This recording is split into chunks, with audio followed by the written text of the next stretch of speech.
Bom dia, sexta-feira, dia 28 de janeiro de 2022. Eu sou Aécio Júnior e eu estou aqui hoje para trazer para vocês um resumo do dia, as principais notícias e qualquer informação que possa ajudar a influenciar os seus investimentos. Nós não damos dicas ou indicação de compra e venda, apenas informações para você tomar as suas decisões e orientar os seus investimentos. Por favor, inscreva-se em nosso canal, ative o sininho para receber notificações de quando postamos novos vídeos. E se você gostar desse vídeo, deixe o seu like logo aqui abaixo. Em caso de dúvidas ou se quiser fazer alguma pergunta ou indicar algum assunto para discutirmos aqui, pode utilizar os comentários logo abaixo do vídeo ou enviar sua mensagem para previsioneseconomicas@gmail.com. No site previsioneseconomicas.com.br você encontra em um só lugar todos os nossos podcasts, são mais de 200, os nossos 150 vídeos, notícias, oportunidades de emprego, estágios, cursos e outras informações importantes. Não deixe de visitar. Você também pode se inscrever no site e receber informações, receber uma notificação quando novas informações, novos artigos forem publicados lá. Vamos então, primeiramente, falar sobre as bolsas de valores e os índices de hoje. Na Ásia, as bolsas fecharam de forma mista. Apesar da Nikkei de Tóquio ter fechado em alta de 2,09%, a Hang fechou em baixa de 1,08%. Na Europa, mercados em baixa. Apesar das notícias anunciadas do Federal Reserve nos Estados Unidos, as bolsas amanheceram de forma mista e no momento operam em baixa. Já nos Estados Unidos, as bolsas amanheceram em baixa, forte baixa ontem e ainda estão em baixa hoje após os anúncios do Federal Reserve sobre as políticas econômicas dos Estados Unidos para 2022. Já no Brasil, o cenário é o oposto. Otimismo na bolsa, forte e alta, e os índices hoje estão bem positivos. O dólar sofreu uma boa queda em relação ao real nessa quinta-feira e hoje abriu a R$ 5,40 por dólar. O euro se manteve estável, porém teve uma pequena queda no fim do dia, caindo para R$ 6,01. O petróleo do tipo Brent fechou ontem a 88,17. Vamos falar um pouquinho mais sobre o petróleo Brent daqui a pouco, porém ele teve uma alta histórica nesta semana. O ouro está em baixa, está em queda a 1.796,60 no dia de ontem. A prata fechou ontem em 22.785. As commodities, em geral, estão em baixa nesta sexta-feira. A abertura do mercado, apenas o açúcar em Londres estava com uma pequena alta. E falando sobre as ações, Microsoft fechou ontem a 299,84, McDonald's 248,74, a Coca-Cola 59,65, a Apple 159,22, importante que a gente vai falar sobre a Apple daqui a pouco, e Netflix 386,70, Tesla 829,10 e Amazon.com 2.792,75 no fechamento de ontem. Então, pegando um gancho aí na Bolsa de Valores, a Novonor, Petrobras adiaram a sua oferta de ações da Braskem BRKM5. Então, e o motivo que eles dão é por baixa demanda muito fraca pela oferta das ações. Então, nessa quinta-feira, as três fontes que publicaram aqui no artigo disseram que eles decidiram adiar agora a emissão de ações da Braskem. Além disso, a Oi, OIBR3, Arezzo, ARZZ3 e PetroRio, PRIO3, agitam o mercado financeiro nessa quinta-feira. Então, chama a atenção dos investidores. A Oi convocou uma Assembleia Geral de Acionistas para deliberar sobre a proposta de incorporação pela companhia de sua subsidiária Oi Móvel. Além da Oi, a Arezzo anunciou uma oferta restrita para captar 615 milhões de reais em ações. Por sua vez, a Justiça autorizou a PetroRio a prosseguir com o processo comercial do campo Wahoo. Então, são 3 ações que agitaram o mercado nessa quinta-feira. Temos ainda a Hypera, que anunciou a emissão de 500 milhões de reais em debêntures.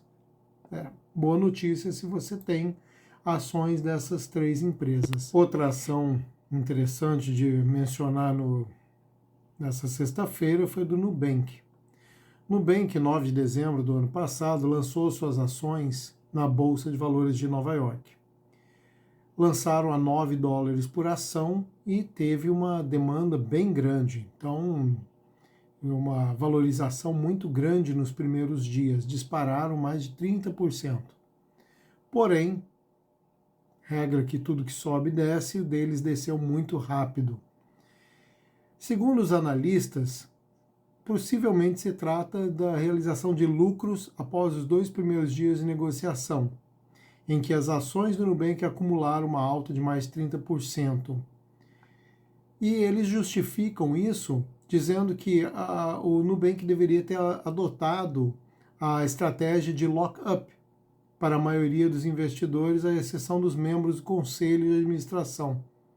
Então, o lock-up, se você não sabe o que é um mecanismo que obriga aqueles que entram na oferta a permanecerem com a posse das ações por um prazo pré-determinado. Ou seja, você tem que segurar aquelas ações e não flipar, não simplesmente venderem após um lucro rápido.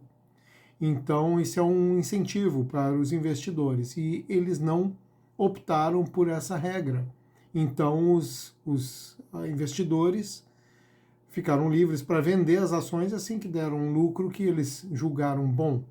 Então, entrou uma expectativa rápida de valorização, valorizou e os investidores logo venderam as ações. Então, mesmo sabendo que nada mudou nas perspectivas para o banco, e apenas 3 dias de pregão já estavam vendendo as ações. No Brasil, a situação do Nubank é parecida. Segundo o artigo aqui, os papéis também são negociados no vermelho. Os BDRs do banco, NUBR33, fecharam em queda de 7,39% nessa quinta-feira. Não é boa notícia se você não vendeu suas ações do Nubank nos primeiros 3 dias e segurou, mas talvez a longo prazo seja um bom investimento. Vamos ver.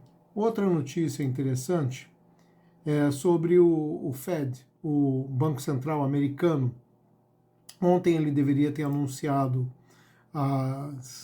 as perspectivas para o plano financeiro americano para este ano e as notícias não foram as esperadas. Então, Bolsa de Valores de Nova York, como vocês viram, teve queda, porém alguns mercados, como aqui no Brasil, teve alta. Então, foi bom para uns, ruim para outros. O discurso do presidente do Federal Reserve, o Jerome Powell, na tarde de ontem, desencadeou uma forte queda nas bolsas americanas. Hoje foi dia de ajustes nas bolsas globais. Então, como eu disse, a Ibovespa começou o dia novamente com uma alta substancial, ainda movido pela entrada de recursos estrangeiros na Bolsa Brasileira, investimentos que vieram para cá, aproveitando-se dos descontos nas ações e nos preços elevados das commodities. As bolsas americanas abriram em alta e a Europa, embora já estivesse fechada, quando foi divulgada a decisão de juros do Fed ontem, tiveram hoje novamente um dia de ganhos. Como nós vimos antes nos índices, as bolsas começaram bem baseadas nesta notícia do Federal Reserve, que não anunciou o que o mercado americano esperava. No mercado internacional, e que é muito boa notícia, é que a Apple driblou a crise dos chips.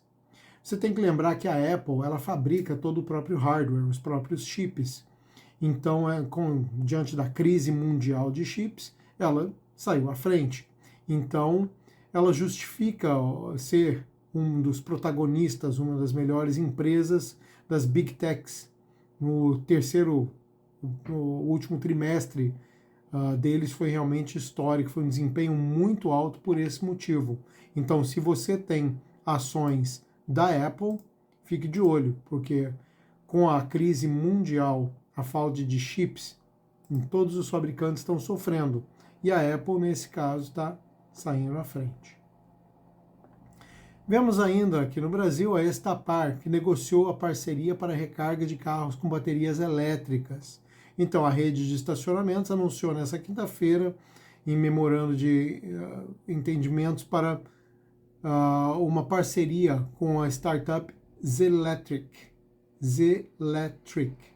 com foco em redes de recarga de baterias de veículos elétricos.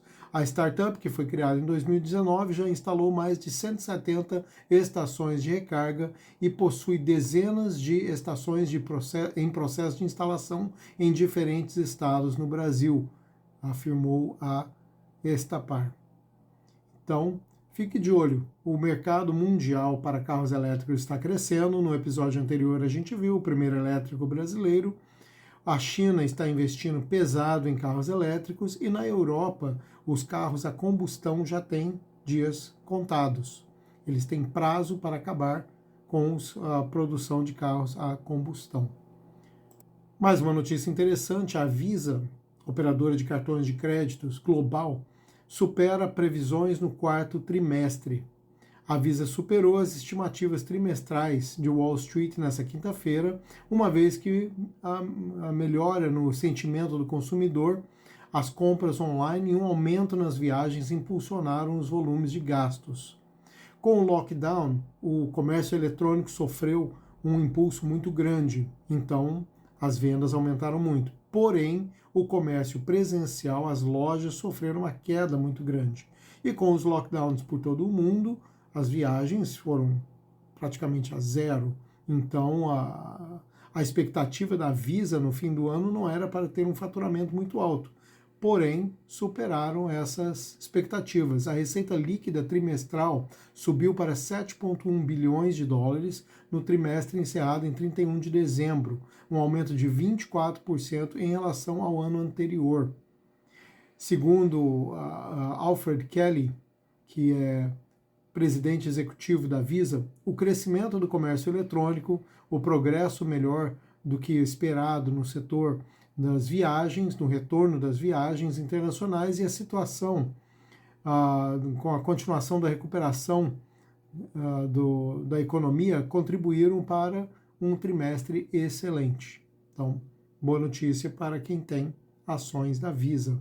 Boa notícia também em geral para o comércio, né? Porque com o comércio estimulado, a economia cresce.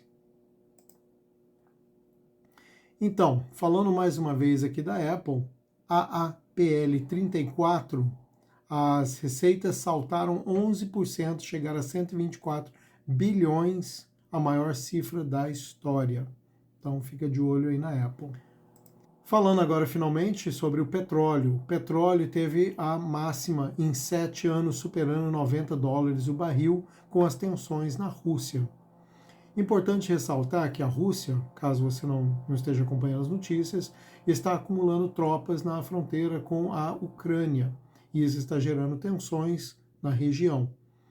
O presidente Vladimir Putin diz que estão apenas fazendo operações, exercícios militares, que não há planos de invasão, porém isso não é o que o resto do mundo está pensando.